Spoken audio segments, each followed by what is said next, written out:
Não está sobrando tempo na semana para você estudar tudo aquilo que você queria? Eu sei como é esse sentimento, de fato acontece com todo mundo, só que isso não pode acontecer com frequência. Nesse vídeo aqui eu vou te ensinar que planejamento semanal tem que ser personalizado de acordo com a sua rotina e tem que se adequar a ela. E que você vai ter que aprender com o fato de não resolver tudo em 24 horas, porque isso é uma ilusão. Então já se inscreve aí no canal para você estar sempre recebendo dicas quentes de vestibular e você performar melhor como aluno. A primeira coisa que vocês têm que fazer é definir os seus papéis entre pessoal e profissional. Como assim, João? Olha só, eu vou fazer o meu, tá? Os meus papéis pessoal, por exemplo, é a minha esposa e a minha família. Alguns amiguinhos aí pincelados, tá? Porque eu não tenho muito amigo mesmo, não. E o profissional, eu, por exemplo, sou professor, eu sou coordenador, eu sou empreendedor e eu também sou estudante. Então esses são os meus papéis. Agora é a sua vez. E eu vou até te ajudar, ó. Tem o pessoal e o profissional. Mas se você quiser separar o estudante ali, tudo bem, tem muita gente que faz isso. Aí tem ali os relacionamentos, que é a galera aí das amizades. Também tem o lado espiritual. Muita gente tem uma religião, né? Se dedica, por exemplo, sábado a essa religião. Isso, de certa forma, é um papel sim, tá bom, gente? Que ganha ali um destaque maneiro. É interessante que você tenha isso bem definido. Definiu? Agora vamos para o próximo passo, né? Que é de fato o planejamento semanal. O planejamento semanal, cara, ele é um planejamento de rotina o tempo todo. E ele tem um foco na execução. Você tem que fazer. É foco na execução. E por que a gente fala muito de planejamento semanal, né? E não planejamento diário ou planejamento anual? Gente, de fato existem esses outros dois, né? O diário, semanal e tal. Mensal, porque não existe. Agora o semanal, ele é muito mais falado, ele é muito mais assim, é importante de ser aplicado no dia a dia. Você pelo menos tem que ter o semanal, porque em termos de unidade de tempo, ou seja, a semana, ele é o melhor para se planejar com maior precisão. É como se fosse uma novela que tem, de fato, bem definido o início, o meio e o fim. E aí você tendo muito bem esclarecido isso aqui, você se prepara melhor para poder fazer, né, executar e também se preparar, remanejando algumas atividades. Então a semana ela é importante nesse sentido. Agora, o planejamento semanal ele tem que ser feito ali entre sexta à tarde, que é o ideal, e até a segunda de manhã, que é o menos indicado possível, gente. Sério, sexta à tarde é o ideal e é o que eu costumo fazer. Por quê? Porque a galera já está virando a chave ali para o final de semana. Então, as notificações, né? Elas estão estagnadas porque a galera não está trabalhando. Notificação que eu digo, gente, de trabalho, tá? Ou então de estudo mesmo. Então, como a gente já está virando a cabeça ali para o final de semana, ninguém está te enchendo o saco no trabalho, ninguém está te enchendo o saco já nos estudos, né, no curso que você está fazendo, seja online ou presencial. Então, como a galera já está virando a chave para o final de semana, você dedica aqui 20 a 30 minutos rapidinho para você se planejar, para você fazer o seu planejamento semanal. E tem gente que confunde fazer o planejamento semanal com fazer atividade. Gente, é só fazer o planejamento semanal, por isso que é de 20 a 30 minutos. Você remanejar atividades ali e pronto, acabou, 20 a 30 minutos. Agora, se você não faz na sexta tarde, aí no sábado seguinte, se você saiu na sexta, por exemplo, à noite, você já vai ficar protelando, vai ficar com preguiça, vai ficar com aquela depois eu faço, vai empurrar com a barriga e não vai fazer nunca. Aí vai deixar para fazer na segunda de manhã. O problema é que segunda é o início da semana. E aí, ó, começa a chover tarefa para você fazer. Ainda mais para você que trabalha, né? Você sabe muito bem como que a segunda funciona. Ah, mas eu só estudo. Tudo bem, na verdade, você não só estuda, não repita mais isso, tá? Você não trabalha, porque só estudar não existe. Só estudar já é muita coisa para fazer. Então, assim, você estuda, não trabalha, beleza. Mas começa a semana, começa a estudar, começa o professor lá do curso, começa a te empurrar conteúdo. E aí você, caraca, meu Deus, eu acabei de sair de uma balada. Pois é. Então, olha só, duração de 20 a 30 minutos, faça na sexta tarde, que nem eu.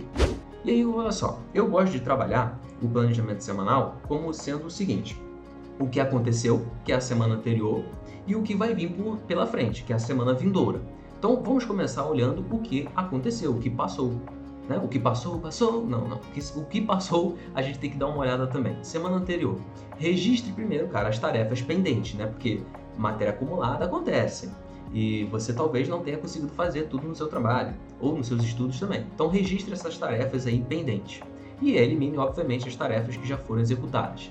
Faça também o acompanhamento de tarefas delegadas, porque é o seguinte, você obviamente tem que ter um alinhamento aí com a sua família e deixar muito claro que o estudo é importante para você, que você tem os seus tempos de estudo e que você não pode fazer outras coisas naquele horário em específico. Isso tem que estar alinhado com a sua família, porque senão a sua família fica te interrompendo desnecessariamente. E isso é ruim, porque elas talvez não tenham a noção que aquilo ali é importante para você.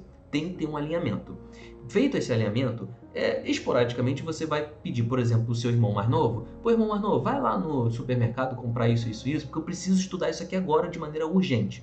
Aí vamos dizer que você não faça o acompanhamento. Esse seu irmãozinho mais novo é mais novo, vai fazer merda o tempo todo. E aí ele não vai ao mercado. Se ele não foi ao mercado e se você não acompanha isso, vai sobrar para quem? A responsabilidade é sua. A partir do momento que você delega, a responsabilidade é sua. Então você tem que fazer o acompanhamento. Porque quanto mais você acompanha, mais você tem controle daquela situação e ela termina o mais rápido possível. Terminando o mais rápido possível, você não vai ser o quê? Interrompido. E aí os seus estudos continuam da maneira mais simples. Porra, João, mas não tem como não ter interrupção? Não, isso é ilusão. Vai ter. Mas quanto menos, melhor.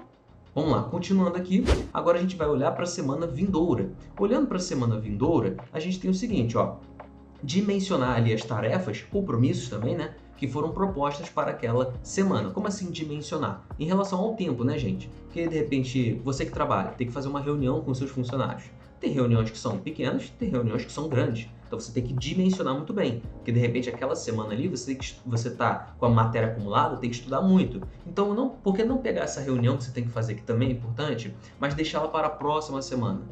E isso tem a ver com o quê, gente? Prioridades. Por isso que segundo tem aqui, ó, reagende o que for necessário. Porque você está o tempo todo trabalhando com prioridade, galera. E aí isso é a vida de cada um. Você sabe o que é prioridade na sua vida. Pelo menos deveria saber. Confirme então os seus compromissos, né, cara? Porque o compromisso ele tem um grau de importância e de relevância um pouquinho maior do que as tarefas. Porque compromisso, cara, você tem que estar presente. Você marcou. Envolve terceiros. E quando envolve terceiros, você tem responsabilidade também pelos terceiros. Agora, a tarefa é você com você. Então, você sabe remanejar a tarefa para cá e para lá do jeito que melhor se adequar à sua rotina. E você não vai ter como planejar 100% porque existe uma coisa chamada imprevistos, né? E como dizem aí os sábios, não tem mais nada previsível do que o imprevisto, né? Então, não planeje 100%. Deixe espaços, deixe lacunas para você resolver a cabeça quebrada do seu filho, né? Enfim, imprevistos acontecem e aí você tem que resolver de fato. Ou até mesmo um descanso, por que não, né? Agora, por último, a gente tem que olhar para a semana de fato. Porque na semana de fato você tem que executar ali as tarefas prioritárias. Lembre que o planejamento semanal é foco na execução. Então você tem que fazer, tem que executar essas tarefas que são prioridades. E se sobrar um tempinho, eu vou falar o seguinte: habitue-se em trabalhar esporadicamente no seu tempo livre. Ah não, João, meu tempo livre é para descansar. Sim, por isso que eu falei esporadicamente. Porque aí, cara, você começa a ter o controle melhor ali de remanejar atividades. Remanejar atividades na semana é uma arte também, gente. Porque não é do dia para a noite que você vai fazer assim, ó. Caraca, não consegui fazer isso hoje. Mas eu sei que eu consigo fazer isso amanhã. Pode parecer simples, mas isso não é. Tem gente que não consegue remanejar atividades na sua semana. Por quê? Porque não tem o costume. Então, quando você começa a habituar a pegar atividades para fazer logo, e deixar ali o fim de semana mais tranquilo, por exemplo, eu tenho esse costume, né? Eu tenho esse costume de fazer muita coisa na segunda, na terça, na quarta, e a quinta e a sexta eu começo a diminuir o volume de tarefas de trabalho que eu tenho para fazer, porque eu já quero começar a ficar mais light no final de semana, tá? E isso é importante, mas eu só consigo fazer isso quando eu pego atividades que eu posso fazer e eu tenho um tempinho. Ah, João, você não descansa? É óbvio que eu descanso. Eu só faço esse remanejamento de atividades, tá bom? E verificações diárias, cara, isso aqui é o tempo todo, tá? Todo dia, de noite, né, você tem que fazer uma verificação diária, porque aí você vai ver ali exatamente o que não foi feito naquele dia anterior, né, o que deve ser feito hoje e o que será realmente adiado, tá? Em termos de tarefas e compromissos. Muitíssimo por vocês terem ficado aqui até o final desse vídeo, espero que vocês tenham agora ferramentas melhores para poder construir um planejamento semanal, que o cérebro de vocês esteja mais organizado. Qualquer coisa, larga aqui nos comentários para a gente continuar esse papo, que é muito importante. Não se esqueça de curtir o vídeo, se inscreve no canal. Um forte abraço e bons estudos!